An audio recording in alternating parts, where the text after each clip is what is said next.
Welcome to the Benzo Free Podcast, your home for an honest, straightforward, and personal discussion about anti-anxiety drugs, their effects, and how to deal with dependence and withdrawal. Whether you have taken benzodiazepines, Z drugs, or any other tranquilizers, know someone who has, or you just want help dealing with chronic anxiety and insomnia, this is your podcast. I'm your host, D.E. Foster, author of the book, Benzo Free, The World of Anti-Anxiety Drugs and the Reality of Withdrawal. I'm so glad you joined us today. Please stick around and let me bend your ear for a few minutes. You just might feel a little better on the other side.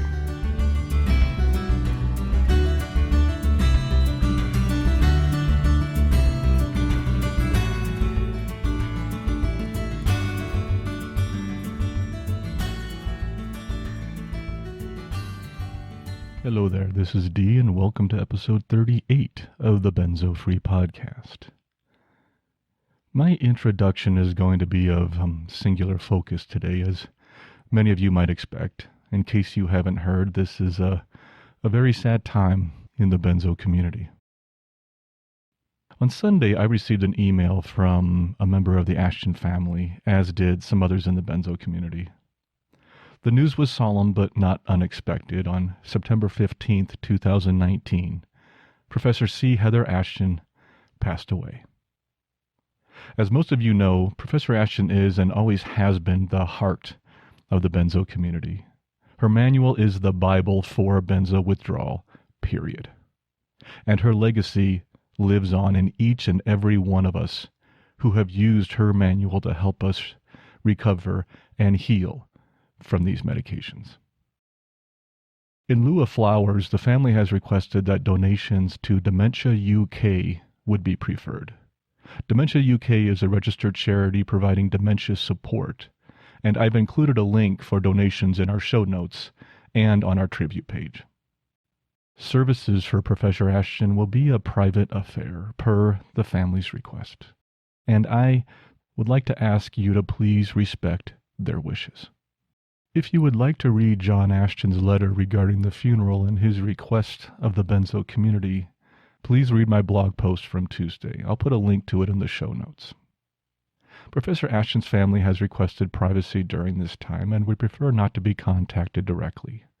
Instead, they ask that you consider sharing your thoughts via online tributes or through donations to the charity specified.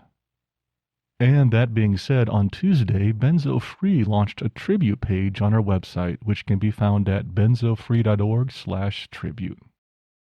This is your page. It is a place for you to share your thoughts with other benzo survivors, with the Ashton family, and to pay tribute to this amazing woman. Please, I know I ask you many times for feedback, but this time it's really special. Even if it's just a simple thank you. Let us know what Professor Ashton meant to you, and we'll post it on this page. This page is for all to see, and it will remain a part of our website permanently. To submit your tribute for Professor Ashton, just go to our feedback form at benzofree.org/feedback and check the permissions button so I can share your words publicly. If you prefer to remain anonymous, that is fine also. You can also comment on this post or any other blog post, and I'll still include your message on that page. When I launched Benzo Free over a year ago, I had one principle that was paramount. Keep true to the Ashton Manual. And that is what we did, and we will continue to do. You know, I've thought long and hard about what I was going to say in this introduction today. And in the end, the words just escaped me. So, much like with the blog post on Monday I released, I'd like to keep it plain and simple. Thank you, Professor. Thank you. Today we will follow a slightly altered format. We will include our introduction, Benzo Story, and feature, and we will add back a very brief news section. But due to a longer feature section on coping skills, there won't be a mailbag today, but it will return soon, I promise. Our feature today is Coping Skills from A to Z. This is part 2 of our 2-part series on this topic. If you haven't heard part 1, you might want to go back and listen to that one first. And I still need feedback as always, questions, comments, stories, suggestions, corrections, additions, and especially any tributes for Professor Ashton, as I just mentioned in the intro. This is your podcast, and the more content I can share from you, the more Benzo Free becomes a community it was designed to be. So please, tell us what you think. Visit our feedback form at benzofree.org/feedback or email us at podcast@benzofree.org. And you can also comment directly on the podcast blog itself for others to see. And don't forget to sign up for our mailing list at benzofree.org/subscribe. And one last thing, the Benzo Free podcast is for informational purposes only and should never be considered medical advice. If you are listening to this podcast on one of our providers, please leave feedback on that carrier. This does help new listeners find us. Okay, let's move on to the Benzo news. I actually have just one very short reminder for our news section today. I'll keep this very brief. Many of you know of this upcoming TV special, but I did want to mention it here as a reminder. This Sunday, October 6th, This Is Life with Lisa Ling on CNN will provide an in-depth portrayal of the benzodiazepine problem. For the past year, the Benzodiazepine Information Coalition, or BIC, has worked closely with the producers on this episode, providing sources, education, and content. You know, our stories are starting to get out there, and this, along with so many other things that have happened recently, are great steps forward. Thanks, BIC, for helping make this happen. And now for our Benzo story. Today's story is from Lindsay in Chicago, Illinois.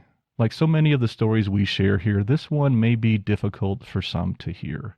So if that is a concern of yours, perhaps it's better to skip this section. You know, also, I've received a few comments, or actually a couple comments, about the changing of my voice that I do when I read comments or stories. I don't really know if it sounds odd or not. I guess I should go back and listen to myself more often, although I hate to do that. So I usually rely on you. The only reason I do it is to try to make it clear when I'm using someone else's words versus mine. But perhaps it is time for a change. I used to say quote and unquote before and after anybody else's words, but that also wasn't too well received. So today I'm just going to read Lindsay's story in my own voice and try and make it clear when her story starts and when it ends. Let me know what you think. Lindsay writes, I was diagnosed with panic disorder and GAD at 15 years of age and was put on antidepressants, which in turn triggered my genetic predisposition for bipolar. My mom has this too. All through my life, I've been on over 60 meds because I'm treatment resistant. Anyways, I was on Effexor for about 15 years and it became a nightmare. I am now 38, so I weaned off of that and was given Xanax 1 milligram. I had no idea what that would do to me and thought I could up the dose whenever my body needed it. My doctor upped it a few times, and I ended up on 6 milligrams. I never abused the drug and hated taking it. Shortly after I went into tolerance and was so desperate to get off, I went to a 1-month residential treatment facility where they gave me more drugs while decreasing my Xanax to the point where I was practically convulsing. I was shaking so bad, my jaw went back and forth violently. Urinary incontinence at times, blood pressure so high I had to go to the ER at one point. Anyway, they pretty much gave up and prescribed me 12 milligrams of Ativan. I had no idea and wasn't educated. Then they sent me off on my way. I had all the symptoms of withdrawal, tolerance, and acute symptoms. I became agoraphobic, panic attacks, intense fear that left me unable to even take the garbage out, and still to this day, my BP can be normal and shoot up so high in seconds, high enough where it's dangerous. Not able to go to family get-togethers for years now. I was on them for a little over 4 years, and my cognition is so bad, acid trip perceptions. I have to wear sunglasses everywhere, even indoors, which is embarrassing. And that's been the case for over 4 years, too. I feel dumb and broken. It's been almost 5 months off with a very slow taper, and small things are better, but not enough to make me hopeful. The acid trip perception is the worst, and the fear, all day, every day. I also got to the point where I couldn't fall asleep until 9 a.m. or later, although I can fall asleep around 3:30 now. I feel I will not heal anytime soon, and I've never heard of anyone else feeling like they have been on acid for this long. That's the only thing I can relate it to. I haven't worked in 3 years now and feel like I never will. My story is long and complicated, with a history of mental illness, so maybe that's why I'm not healing. I'm also on Lamictal, which affects GABA and glutamate, so I'm scared. I tried weaning off, but that has proven impossible, and I thought getting off Ativan was the priority. Who knows? Anyway, that is part of my story. It's interesting because I had a QEEG done when I was on 6 milligrams, and the neuroscientist knew right away what was happening. I have a printout of pictures of my brain, and it's a mess, lit up like a Christmas tree. It tells you what part of your brain is affected and why. I tested possible for PCP and was shocked. He explained to me that the Lamictal and Ativan were creating that chemical state, some weird interaction. That makes sense because of some of the symptoms. Then I went for psychological cognitive testing that lasted a few days, and it correlated exactly with the QEEG. And completely different doctors, so I knew then what was causing it. Also worth mentioning is that I do P90X every single day. Yoga, Kempo, weight training, etc. I was at 100 pounds at one point and made myself work out and have now gained most of my muscle back and am at a healthy weight. I eat pretty plain, but always chicken, fresh veggies and fruit, never any food in boxes. I can't have carbs, sugar, beef, caffeine, and I know that's common. I'm eternally optimistic. At least that's what a few people say. But it's slowly fading the longer this goes on. Thank you for all you do. It means so much to me, the validation I get from listening to you and others. It has made me cry. It means so much. Your effort and support I will be forever grateful for. Lindsay. Thank you, Lindsay. I'm so sorry for what you've been through, but I'm really grateful you shared it with us today. I've been corresponding with Lindsay quite often over the past month. We've had some wonderful conversations over email, and it's been great to get to know her. Lindsay explained to me in a later email that her acid trip perception is like everything is in high definition. She also wanted me to encourage others to keep exercising if you can, stating that the cumulative effects are obvious in her daily life. Thanks, Lindsay. I really appreciate you allowing me to share your story today, and I hope you find those elusive windows soon. And don't forget, we still need stories. I only have one in the queue right now, so I can always use more. Just go to our feedback form at benzofree.org/feedback to share your story, or send us an email at podcast@benzofree.org. Now let's move on to our feature. Today, our feature topic is coping skills from A to Z. This is part 2 of our 2-part series on coping skills. Today, we will cover the second group of symptoms. Last week, we ended halfway through the M, so that's where we're going to pick up today. If you didn't listen to part 1 of the series, you might want to go listen to that one first. I do want to repeat again that this is for informational purposes only, and none of it should ever be considered medical advice. I am not a medical professional in any way. In fact, this is also not an endorsement of any of these methods either. Just because I mention them does not mean I recommend them in any way. They're just options. And you need to do your own research and decide what is right for you. And that's it. Let's pick up where we left off. M is for movies and TV. Movies are like any other type of entertainment. They can benefit your mental state or hurt it. It depends on the movie and your current state of mind. I'm going to talk about 2 types of movies here that I believe that can be beneficial to the recovery process. And this also goes for TV or any other type of video entertainment. I'm just using movies as an example. The first type are comedies, especially heartwarming ones. Laughing is good, as I mentioned earlier, and feeling good at the end of a movie never hurt anybody. These are distractions, and when life is tough, a distraction can be helpful. Just don't use it as a crutch. It's okay to escape into a good movie now and then, but evading your emotions all the time just puts off the inevitable.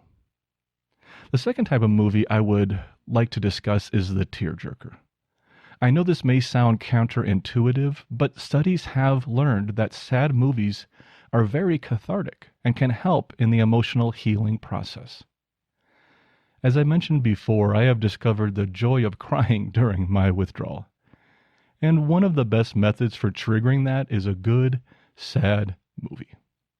Either way, movies can be helpful in escaping difficult times. Just be careful and don't let escapism rule the day every day.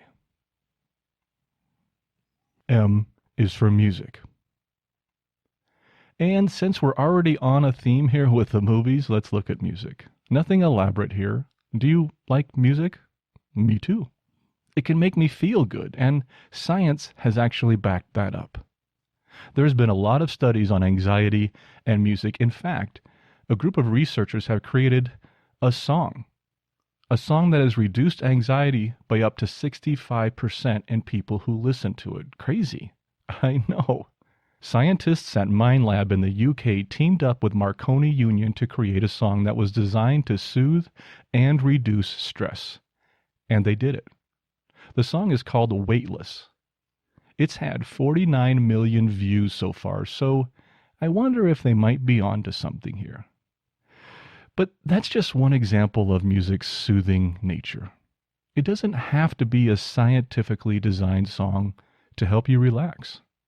Find the music of your choice, perhaps something with a mellow vibe that will help ease your stress, or something uplifting and energizing to motivate you into action. It depends on your mood and what you're seeking. Music is wonderful for soothing the soul, so give it a try. N is for nature. Whether you call it ecotherapy, forest bathing, or just a walk in the woods, getting outside is very beneficial to your general health. During withdrawal, we so often isolate ourselves either out of fear, anxiety, or pain. But don't let that happen to you if you can help it. Getting out into nature has so many advantages. If you can still walk and can leave your house, do it. Do it now if you can. There are so many benefits to walking in nature that I can't even start to list them here. The sounds of Mother Nature are incredibly soothing. The leaves rustling in the trees, the beauty of the nature around you, the sound of a bubbling brook. It goes on, and yes, studies have backed this at every turn. There's a Japanese term I want to share. It's shinrin-yoku, which roughly translates as forest bathing or taking in the forest. A 2010 study compared people's responses of sitting and walking in the city to doing the same in the forest. The study concluded that the physiological effects of Shinrin-yoku showed that forest environments could lower concentrations of cortisol, lower pulse rate, lower blood pressure, increase parasympathetic nerve activity, and lower sympathetic nerve activity compared with city settings. There is also evidence that decaying trees release a chemical which helps to reduce anxiety. Nature is the original anti-anxiety drug. It might even be addictive. Now, wouldn't that be great?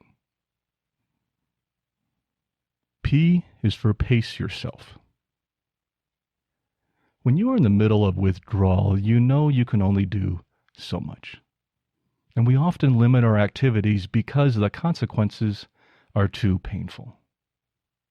But when we start to heal and start to feel better, we often start to do too much and do it too fast. This happened to me and so many of you I have talked to. We are so happy to be feeling better that we want to get right back in it. And then boom, a wave. And we wonder what happened. Well, it's simple. We pushed ourselves too hard. This is especially true for that small minority of us in protracted withdrawal, which has lasted for years instead of months. And our patience is wearing thin. We want to get back to work. We want to help out our spouse with the kids and chores. We want to socialize and travel and have a life again. And we will. But for some of us, it can take a while, even a long while. Accepting our limitations is a bitter pill to swallow, but one that is key to long-term success. I'm not saying these limitations need to be permanent, but for some of us, we might need them for a while. P is for patience. You know, I really wanted to talk about patience here, but we just don't have the time. Sorry. Benzo withdrawal can take a long time for some of us. Thus, patience is an essential mental concept you can't live without. It's not easy, especially when you are in pain, but if you work at it, you might find things become a bit easier. Practice on little things, like when you are in traffic, or at the DMV, or watching your daughter's choir recital and there's only 16 more girls on until she gets on stage. Take these opportunities to find patience. Look around. People watch. Spot the changing leaves outside. Take a few deep breaths. Do a spot meditation. Or just enjoy the moment. Training to find patience helps ease anxiety. P is for pets. Most of you know Bear, even though you never met him. I should post a pic of him on the website. I'll see if I can't do that later this week. Anyway, Bear was my buddy throughout my withdrawal, and I don't know what I would have done without him. And now that he's struggling, I want to do everything I can to make him comfortable and help him heal. If you have a pet, spend some time with him or her. Science has proven that spending time with pets not only decreases anxiety, but also helps people heal from serious illness. Also, pets often need attention, such as food, walks, trips to the vet, etc. All things which help keep you busy and even might get you out of the house now and then. We still walk Bear twice a day, a little over a mile every day. And even when I can't get any other exercise in, I'm guaranteed to at least have a mile walk. That's a good routine to have. And I have to thank my dog for it. Thanks, Bear. P is for positivity. This one is obvious and annoying to some. I won't be presumptuous and say, just be positive. I know people hate that, and it's never that simple. But we can try and take the glass half full approach, even in benzo withdrawal. One of the key points of this that I've found is when something positive does happen, don't block it, even if that's your natural instinct.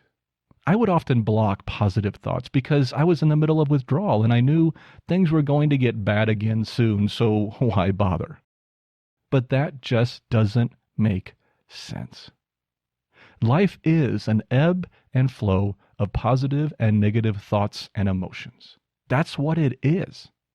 If one of our goals in life is to be happy and thus have more positive than negative thoughts and emotions, then shouldn't we embrace the positive ones when they come along, even cling to them if we can, and see if we can stretch them out maybe and last a little longer? It may be an adage, but there's something to being positive when we can. And what a better time to practice that than now. P is for progressive muscle relaxation. This is a wonderful technique which combines deep breathing with a systematic relaxation of your muscles.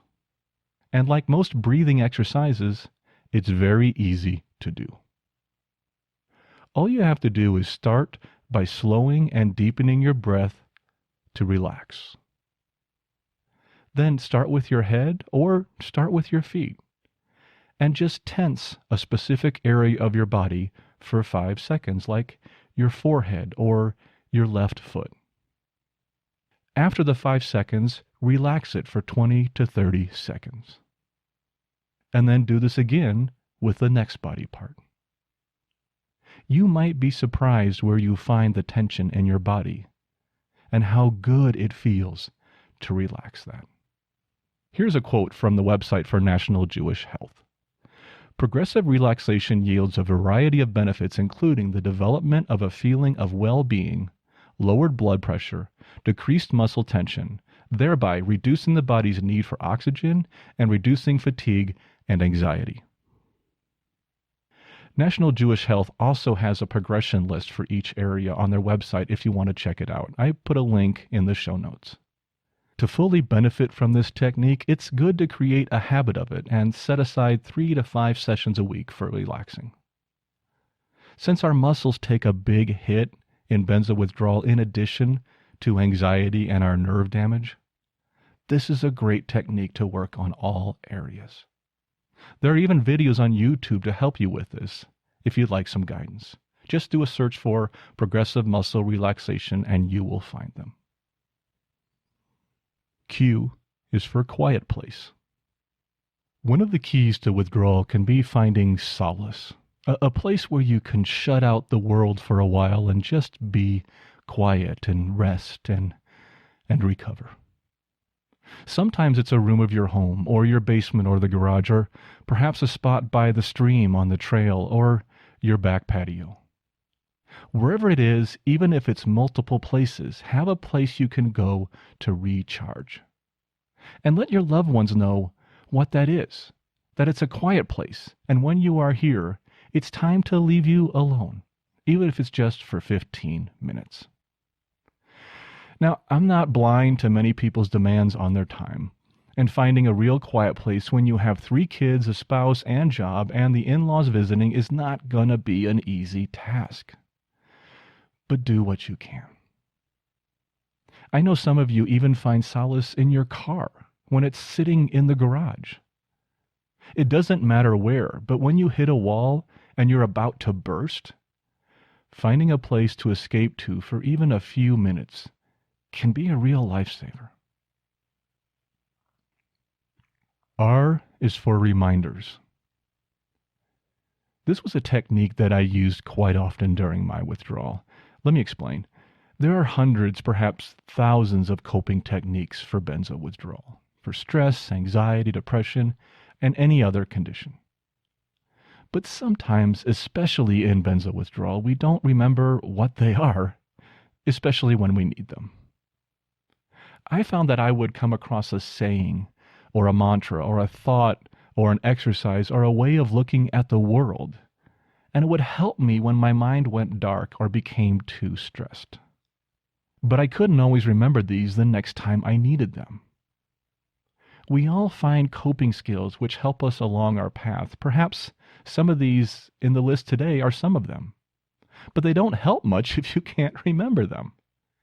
So this is where technology came to my aid. I simply added them to the reminders list on my iPhone. I created a list called Mental Tools. You can name it whatever you like. And I now have 50 separate techniques or sayings or whatever to help me through difficult times. If remembering things is a limitation of yours, there's nothing wrong with relying on your phone or other technology for a little help. R is for responsibility. This was a key that I focused on in my book. I'm a believer in taking responsibility for ourselves, including for our actions, our lives, and most of all with benzo withdrawal, our health. However we got here, we are here, and we're dependent on benzos. And I believe that taking charge of this situation, taking responsibility for our own recovery, is one of the best things we can do for ourselves. I'm in charge of my own health. Unfortunately, I wasn't so much before, and look where it got me. Ashton said the following in her manual. Usually the best judge is you yourself. You must be in control and must proceed at the pace that is comfortable for you. So educate yourself. Work with your doctor as a partner.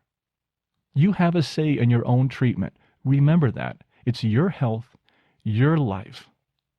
Shouldn't you be in charge? S is for saying lists. Okay, I know that's kind of a slightly odd title. I should have just put it under lists. But see, this one came to me just recently. And since I've already finished recording part 1 through the M's, I couldn't add an L to my list. So I threw saying in front of it so I can add an S. Either way, whether it's lists or saying lists, it's the same thing. And this is another one from our listeners. Here is part of Lindsay's email which clued me into this technique, and yes, this is the same Lindsay who was in our Benzo story today. Lindsay wrote, I remember when I was at Timberline Knolls where they put me on 11 milligrams of Ativan for a time, where I was pretty much psychotic and terrified. A woman took a list, and it was A to Z, and asked me to say the name of animals. She spoke to me like I was practically a toddler, but I needed that. It was when they were tapering me rapidly off of Xanax. It worked pretty well considering my state of mind.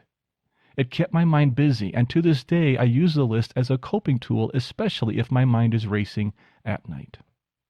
Well, thanks, Lindsay, for sharing that. Naming objects alphabetically keeps the mind busy and helps it focus on something other than your stressors. Lindsay provides some common list topics in her email, such as animals, drinks, states, towns, plants, cars, bands, songs, even fruits and vegetables, and on and on.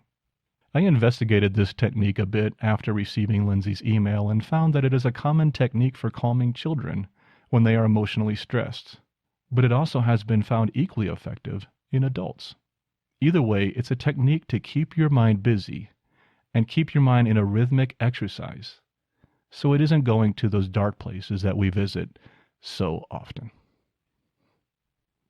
S is for simplify. Things come with stress. I read a book not too long ago, and I didn't write it here in my notes, and I don't remember the title. I should have included it as a resource. I'm sorry. Maybe I can sneak it in on the show notes. But it basically said that same phrase, that objects in your life have stress with them. The more objects you have, the more stress you get from them. It sounds counterintuitive, but it's really not. Many of you know about the simplification movement. It's catching on all over the world, and there's some science behind it. This is a statement I didn't really understand until I went through benzo withdrawal. Things in your life, material possessions, property, cars, homes, stuff in the basement, all this stuff comes with stress. That is one of the cornerstones of the simplification movement. Simplifying can ease anxiety, and during withdrawal, easing anxiety can be a really good thing. So maybe it's something to consider. S is for sing and dance. Okay, this one may sound a bit hokey, but sometimes hokey is good. When I was in counseling early on during my taper, my counselor advised me to sing to help with my depression. She said to sing songs that make me happy. I gave it a try, especially in the shower or when walking the dog. Bear didn't mind, he's tone deaf. So I tried it, and it helped. Some of my favorites were Feelin' Groovy, the 59th Street Bridge song by Simon & Garfunkel, or Walkin' on Sunshine by Katrina and the Waves, and Hold Your Head High by Head East. These were just ones I like. As you can tell, I'm kind of a fan of classic rock. Later, I added Happy by Pharrell Williams to the mix, a perfect song for this exercise. I know my mix is outdated for some of you, but that's not the point. Find the music that makes you happy and listen to it now and then. It just might pull you out of a funk. And if you're going to be singing, why not dance? You might be envisioning a scene from Footloose or something here, but it doesn't have to be that elaborate. Dance is a combination of movement and music, two very positive things. Combine them, and they can be a mood enhancer. And who doesn't want that when they are recovering from a serious illness? Dr. Wayne Dyer said the following: when you dance, your purpose is not to get to a certain place on the floor. It's to enjoy each step along the way. I think that quote sums it up quite nicely. S is for slowing down. This one goes along with the disconnect topic earlier that we covered last episode. I found myself attracted to slowness during my withdrawal in an attempt to manage the pressures of this fast-paced life we live in. One of the things I was attracted to at this time, believe it or not, was videos of trains. No, not of train crashes. No, not of trains rushing past. In fact, not even of freight trains just missing cars on the crossing. Just of trains passing. just of trains on a long, slow climb over the mountains in Norway. One of my favorite videos was a 7-hour journey of a train ride from Bergen to Oslo in Norway. I may even have shared this before on this podcast. This video was mesmerizing to me. Nothing really exciting ever happened, and that's what I loved about it. It was through some of the most beautiful country on earth, and it was peaceful. I guess I needed some peaceful in my life at that time. I've watched it several times now, and it never fails to draw me in. I often thought I've definitely lost my marbles and that no one else will ever understand why I find this so engrossing. But I do. And then I was watching some morning news show back when I watched the news, and they were talking about this video, the one I watch. I guess it had gone viral. I never even noticed how many people had watched it. I just watched it and liked it. Turns out it was part of a movement called Slow TV, and I was hooked. That video now has 773,000 views at the time of this podcast. But watching slow videos is just the tip of the iceberg. One of my favorite books I read during my withdrawal was titled In Praise of Slowness, Challenging the Cult of Speed by Carl Honore. In this book, the author takes a close look at the slowness movement, a movement about taking life just a bit slower and enjoying it, and as a result, having less stress and anxiety. The book is worth reading just for the story he tells about buying a book for his daughter at the airport, if for no other reason. Anyway, I realize this may not be for everyone, and some of you may be rolling your eyes saying to yourself, I can't slow down. There's far too much to do. There's too many demands on my life and on my time. Well, I'm not going to argue with you at all, but suffice it to say, if you want to slow down even just a bit, and try and enjoy the special times in life a little bit more, you might find you have a bit less anxiety, and surprisingly, even have more time on your hands. And perhaps your withdrawal will get just a bit easier. S is for spirituality. Whether you believe in a higher power or not is up to you. I make no judgments in that regard. In fact, I ping pong around all the time. But if you do have a faith in a supreme being, now is a really good time to focus on that faith. Spiritual connections can be a great source of comfort for many during hard times. Don't block out this part of your life at this time. Instead, embrace it, lean on it, and find guidance through it. God can be a wonderful coach through benzo withdrawal. If you're a believer, find support in your faith. S is for stretching and yoga. Most of you know the damage withdrawal can place on our muscles.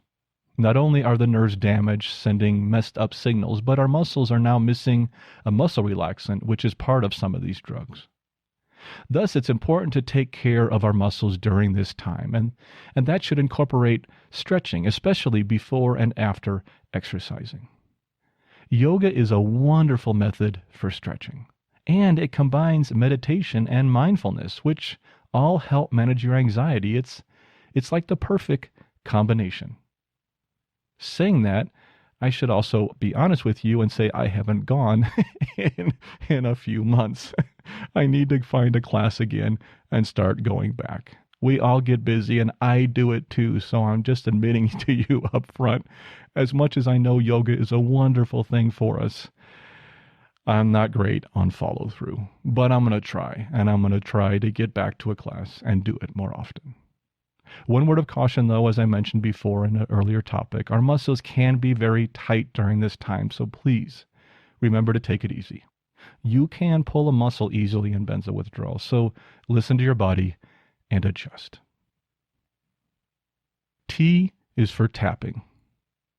EFT stands for Emotional Freedom Technique. It's a method of easing physical pain and emotional distress via rhythmic tapping or acupressure. Although there's not a lot of research on it yet, it has been accepted by many medical professionals as a standard form of treatment. I was introduced to EFT by my physical therapist during withdrawal. I tried it for a little while, but I must admit I wasn't a very good patient. And regardless of my distress, I didn't stick with the practice. I did recently hear from a listener about EFT tapping. I don't have permission to share her email here, but she mentioned that her tapping helped her anxiety significantly, and that it is a great way to find focus and calm. And she wanted to hear more about alternative therapies on the podcast. Tapping is a curious technique and one I might reinvestigate myself. Perhaps it will be helpful in my protracted withdrawal. If you have any experience with this, please let me know, and I will share it here in a future podcast. T is for touch. You know, one of the biggest contradictions in modern day life is the human need for touch. We need touch. All humans need touch. It is a physiological and psychological need for the human species. Cuddling, snuggling, hugging, they all cause the release of oxytocin into our system, which can dramatically help when you are suffering from depression. And yet, we live in a society where basic human touch appears to be rationed. We are afraid to be touched by anyone sometimes, in case their intentions are not honorable. We are afraid to touch someone in case they might think our intentions are not honorable, and we might be accused of something inappropriate. We spend more time alone on our phones than with other people, and we isolate ourselves more and more each and every day. One of my weekly gifts to myself during withdrawal was a massage. I mentioned that in part 1 of this feature. My massage therapist also became a friend of mine and told me one of the saddest things I'd heard in a long time. She said that some of her clients come to her just to be touched. Now, I don't mean some happy ending fantasy kind of touch. Get your mind out of the gutter here, okay? I'm not going there. I mean basic human touch. Where did we go so wrong that people have to pay someone just to get the warm, relaxing connection of human touch? That to me is truly sad. And speaking of touch, I was introduced to another technique during my physical therapy, one that is designed to reduce sympathetic nervous system levels, or SNS levels. SNS is the fight or flight system, which can be severely affected by benzo withdrawal. This is called the Associative Awareness Technique, or AAT. And it is a 6-step process designed to restore balance within your central nervous system. Sounds familiar, huh? That's kind of what we've all been trying to do. The treatment itself is quite enjoyable and can feel like a very light massage. Now, much like the EFT I mentioned earlier, I didn't follow through on this process or treatment, so I can't really speak to its long-term results for me. But perhaps it might hold some promise for others, and for helping you deal with some of your chronic symptoms. Now, if you have issues with touch due to abuse, OCD, or other issues, then this subject is probably not for you.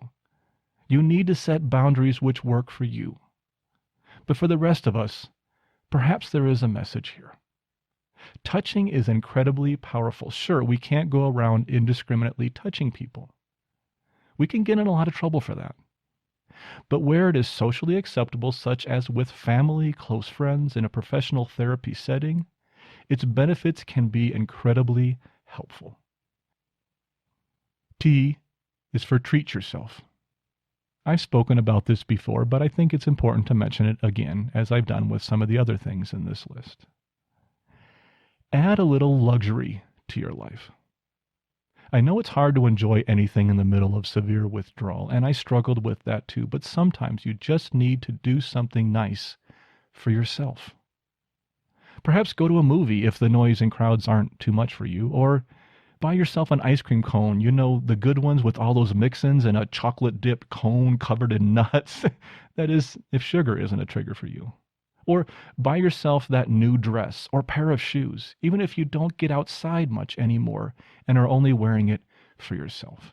Or call up an old friend, one you haven't talked to in a long time, and just catch up. Some of us can't do some of these things, but there's always something you can do, and it's important to do it. Treat yourself off and on during withdrawal.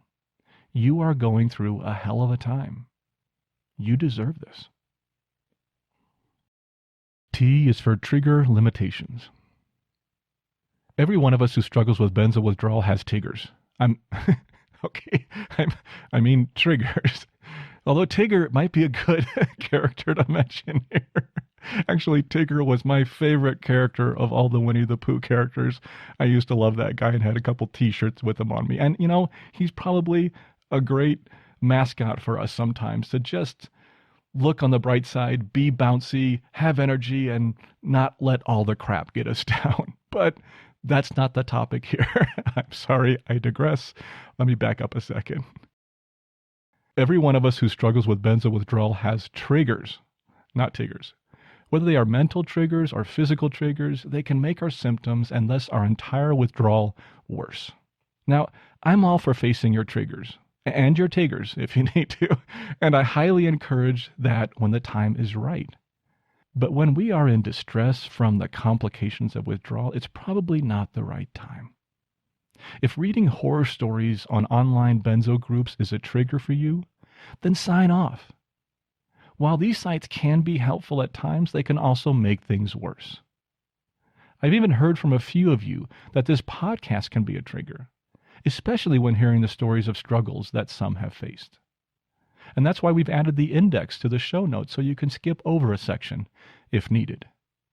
If lighter sounds are causing headaches and stress, then find a way of creating a safe place, which reduces the prevalence of these triggers. If someone in your life has become toxic to you during this time, put some boundaries in place so that you can find some peace and heal without too much negativity. Our reactions to triggers can be extreme during withdrawal, and it's important to manage your exposure wisely so you can heal. V is for volunteer. This may seem like one of the most counterintuitive ones on the list, but it's actually quite sensible. During withdrawal, we often become very self-centered. This is not intentional, and not even necessarily a selfish thing. Our experience can be so overwhelming, it's hard to think of anything or anybody else. But when we can, perhaps it's a good idea to try and do so. Not only does helping others keep our mind off our own symptoms and our own struggles and our own pain and our own state of affairs, but altruism has been found to be one of the most beneficial acts human beings can do. Science has shown that helping others actually helps 3 people: the receiver of the good deed, the giver of the good deed, and even the observer of the good deed. You can't lose in that scenario. So when you can, take some time out and help someone else. Or, if you have the energy and ability, volunteer. You might find it helps you even more than the one you're helping. W is for walking. Get outside if you can, at least once a day, and take a walk. It's that simple. It can be a brisk walk or just a leisurely stroll through the park. It doesn't really matter. Just get out and walk. There's even a method of walking meditation that I introduced last episode on the podcast. And for those of you who are unable to walk, then ask somebody else to help you get outside, either pushing your wheelchair out and seeing nature and getting the fresh air. Anything to get you out of the same building, the same room, the same mindset all the time. This is nothing new. According to the American Heart Association, walking reduced the risk of heart disease by 9.3%, even more than running. The benefits of walking go on, and I could spend the next hour sitting here talking about it, but I won't. You can breathe a sigh of relief on that one. We're at the end of the list, so I'm not going to carry on too long. Just know that if you do nothing else, try and walk once a day. And if not today, then give it a shot tomorrow. W is for whistle.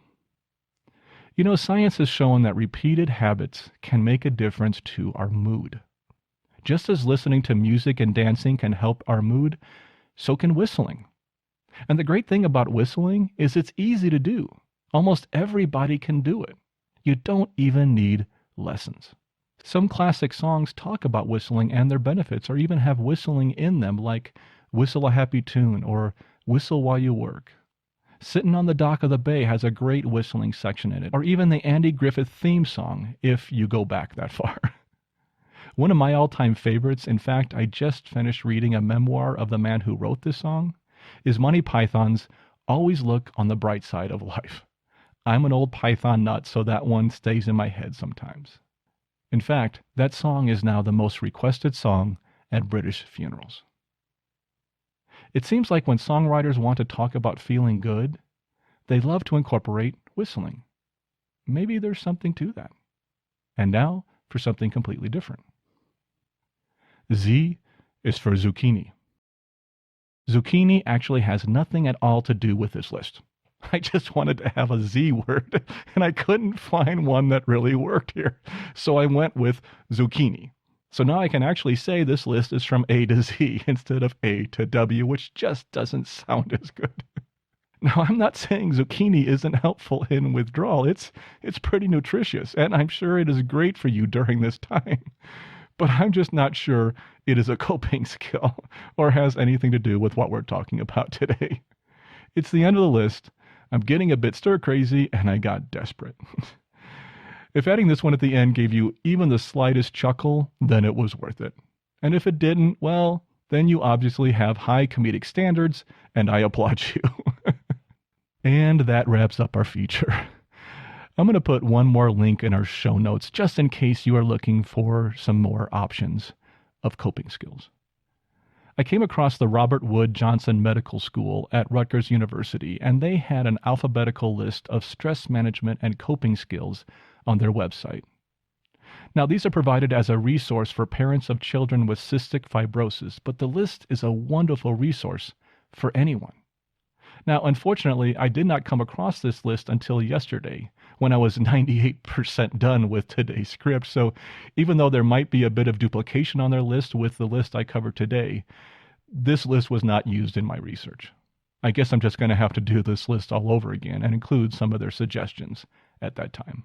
Check out that list if you're looking for more options. There are about 200 on that 2-page document, so you're bound to find something you like there. I'll put a link to it in our show notes, as always. And before we get to our moment of peace, please bear with me for about 30 seconds for our disclaimer.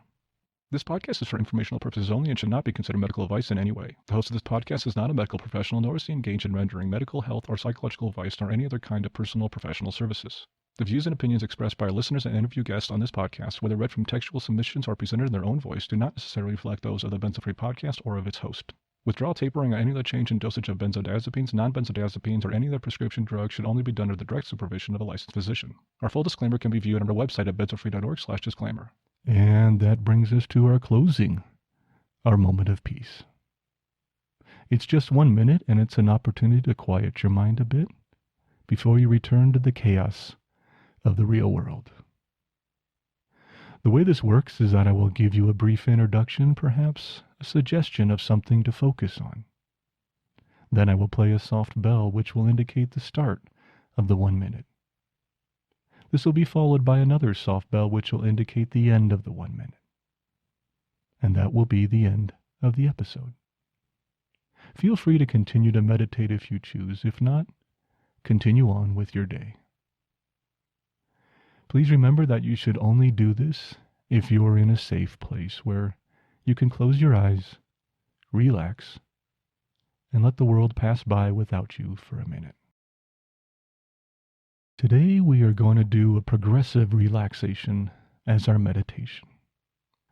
We mentioned it briefly in our list of coping skills today, and I thought it would be a good tie-in to include it here with our moment of peace. This can be done sitting up, but if you have a place to lie down, it can be an even better position for this technique. Again, if you are driving in a car, lying down is not advised. The exercise is very simple. Starting at either your head or your feet, tense a specific muscle group, such as your forehead or your left foot, for 5 seconds. Then release it for about 20 to 30 seconds. And then continue on throughout your body. Since our moment of peace is only 1 minute long, you may not get very far, but at least you can get started and carry on at your own pace. A full session of this can last 10 to 20 minutes or longer. So let's get started. Close your eyes and relax. Take a deep breath in. Hold it for a second and let it out slowly. Let's do that again. Take a deep breath in. Hold it for a second and let it out slowly along with all the stress of the day.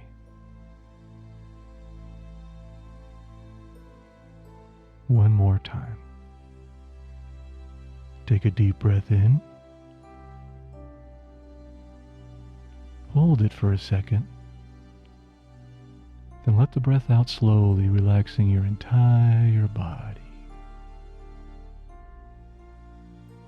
Now just breathe slowly and naturally. And start tensing one muscle group for 5 seconds, and then release it for 20 to 30 seconds. Continue to work your way up or down your body as desired. Do this for 1 minute.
Our next episode is episode 39, and it will be released next Wednesday. Thank you again for joining me today, and please let me know how we did. Keep calm, taper slowly, and take care of yourself. I'll see you next time.